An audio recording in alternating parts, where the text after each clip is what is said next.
India's number 1 varicose veins hospitals ఐబీసీను సంప్రదించండి. మీ నొప్పి లేని ప్రయాణాన్ని ప్రారంభించండి. తిరుమల దేవస్థాన ప్రధాన అర్చకులు మనందరికీ సుపరిచితులు రమణ దీక్షితులు గారు ప్రస్తుతం మనతో ఉన్నారు. మాట్లాడేద్దాం. నమస్కారం గురుగారు. నమస్కారం. గురుగారు, నిత్య కళ్యాణం పచ్చతోరణం అంటారు. స్వామివారికి ప్రతి నిత్యము కూడా నగలని అలంకరిస్తూ ఉంటారు. అయితే నిజంగా ప్రతి నిత్యము ఆ నగలను అలంకరిస్తున్నారా? స్వామివారికి నిత్య కట్ల అనేది విశేష కట్ల అని 2 రకాల ఆభరణాలు ఉంటాయమ్మ. నిత్య కట్ల ఆభరణాలు స్వామివారికి మొత్తం బంగారుతో చేసినవి. కిరీటము, కర్ణపత్రాలు, శంఖచక్రాలు, కటిహస్తం, వైకుంఠహస్తం, తర్వాత హారాలు,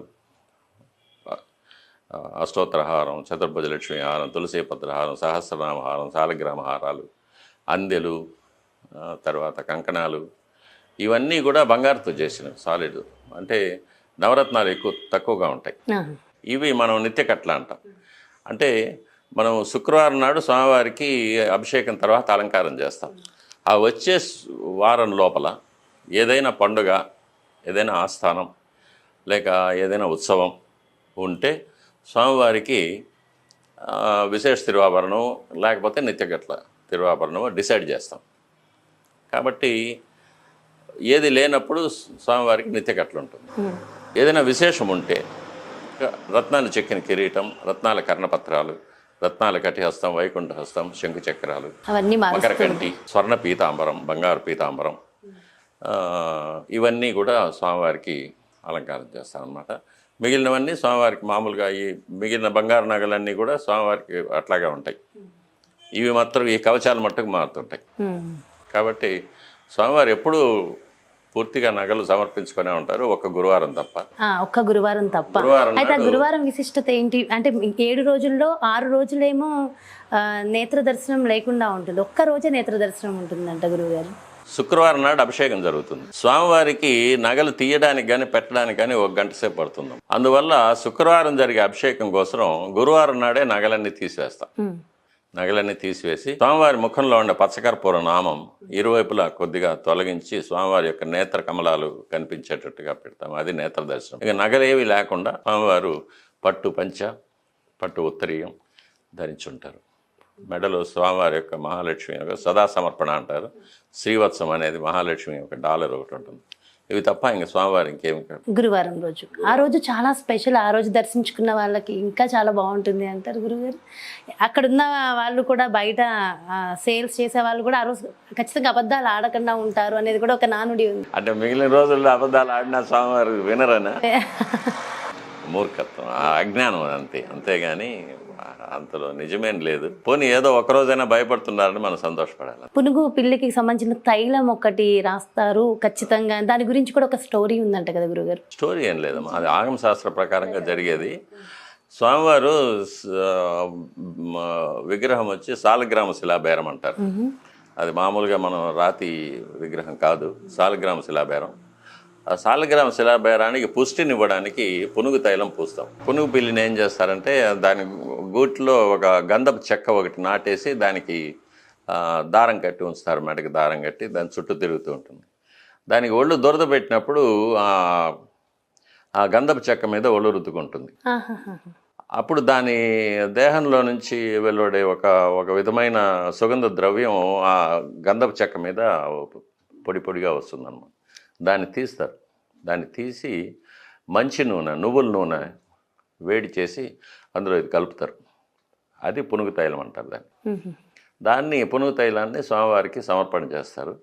ఆ పునుగు తైలం వల్ల ఏమవుతుందంటే స్వామివారి ముఖబింబానికి సమర్పణ చేసినప్పుడు ఆ నేతి దీపాల వెలుగులో స్వామివారు మెరుస్తూ కనిపిస్తారు. బొగ్గలు అవి మెరుస్తూ ఉంటుంది. స్వామివారు ఒక సమ్మోహనకరమైన ఒక మందహాసం, ఒక చిరునవ్వు మనం అనుగ్రహించేటట్టుగా నవ్వుతూ ఉంటారు స్వామివారు. అది ఒక అలౌకికమైన ఒక స్వామివారిలో లీనమైన వాళ్ళకి చూసే వాళ్ళకి మనకు రకరకాలుగా స్ఫురిస్తుంది. అది ఒకటి, నువ్వు చేసే తప్పులని నాకు తెలుసు, నేను చూస్తూ ఉన్నాను అనేలాగా ఒక నవ్వు ఉంటుంది. నువ్వు ఇంత కష్టపడుతూ ఉన్నావు, నిన్ను అనుగ్రహిస్తాను, బాధపడకు అని లాగుంటుంది. అది ఆయా భక్తుడికి ఆయా మెసేజ్ వెళ్ళిపోతుంది. వాళ్ళు ఏంటనేది అయితే వాళ్ళకి తెలుసు కదా. అయితే స్వామివారికి ఇక్కడ గడ్డం దగ్గర ఇప్పటికీ కూడా వెన్న రాస్తూ ఉంటారు. వెన్న కాదు, అది పచ్చకర్పూరం. పచ్చకర్పూరం, గడ్డం బొట్టు అంటారు. గడ్డం అది బొట్టు. ప్రతిరోజు దేనికోసం గురుగారు? దేనికోసం రాస్తూ అలంకారం ఉంటారు? అది. అలంకారం కోసమేనా? అదే స్వామివారికి అప్పట్లేదు దెబ్బ తగిలిందని. ఆయనకు దెబ్బ తగిలేదేముంది, ఆయన కొట్టేవారు. వాళ్ళు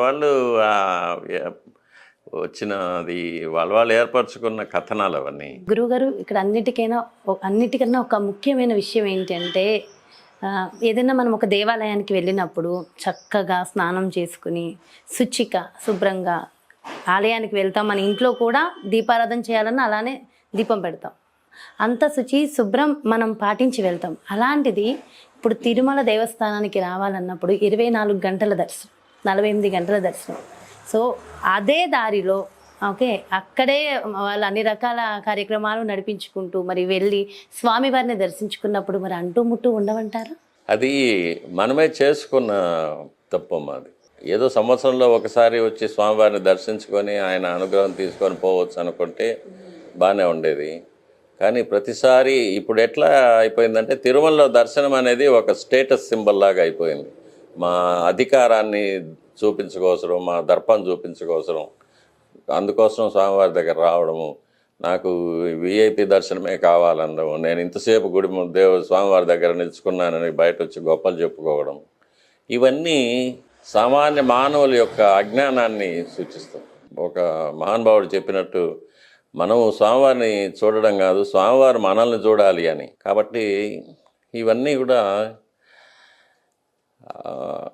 భక్తులు మళ్ళీ మళ్ళీ మళ్ళీ మళ్ళీ వస్తూ ఉండడం వల్ల ప్రతిరోజు 70,000 మంది 80,000 మంది దర్శనం చేసుకోవడానికి రావడం వల్ల అది కొన్ని ఉద్యోగస్తులు కానీ లేకపోతే విద్యార్థులు కానీ వారికి సెలవులు వచ్చినప్పుడే దర్శనానికి రావడం కానీ, జరిగేటప్పుడు ఒక 2 రోజులు సెలవు పెట్టి స్వామివారి కోసం వస్తే సరిపోతుంది. కానీ సెలవులు వచ్చినప్పుడే రావడం, అందువల్ల రద్దీ పెరగడం, దీనివల్ల క్యూ లైన్ పెరగడం, అందువల్ల దర్శన సమయం ఎక్కువ కావడం, ఇదంతా మనం స్వయంకృత అపరాధాలు. ఈ క్యూ కాంప్లెక్స్ కూడా అప్పుడెప్పుడో కట్టింది ఎలా ఉందో అలానే ఉంది, ఎలాంటి మార్పులు చేర్పులు కూడా జరగలేదు గురు. అంటే ఇంకా అప్పుడు కట్టినప్పుడు ఒక 20-25 సంవత్సరాలకు సరిపోయేలాగానే కట్టారు అప్పుడు.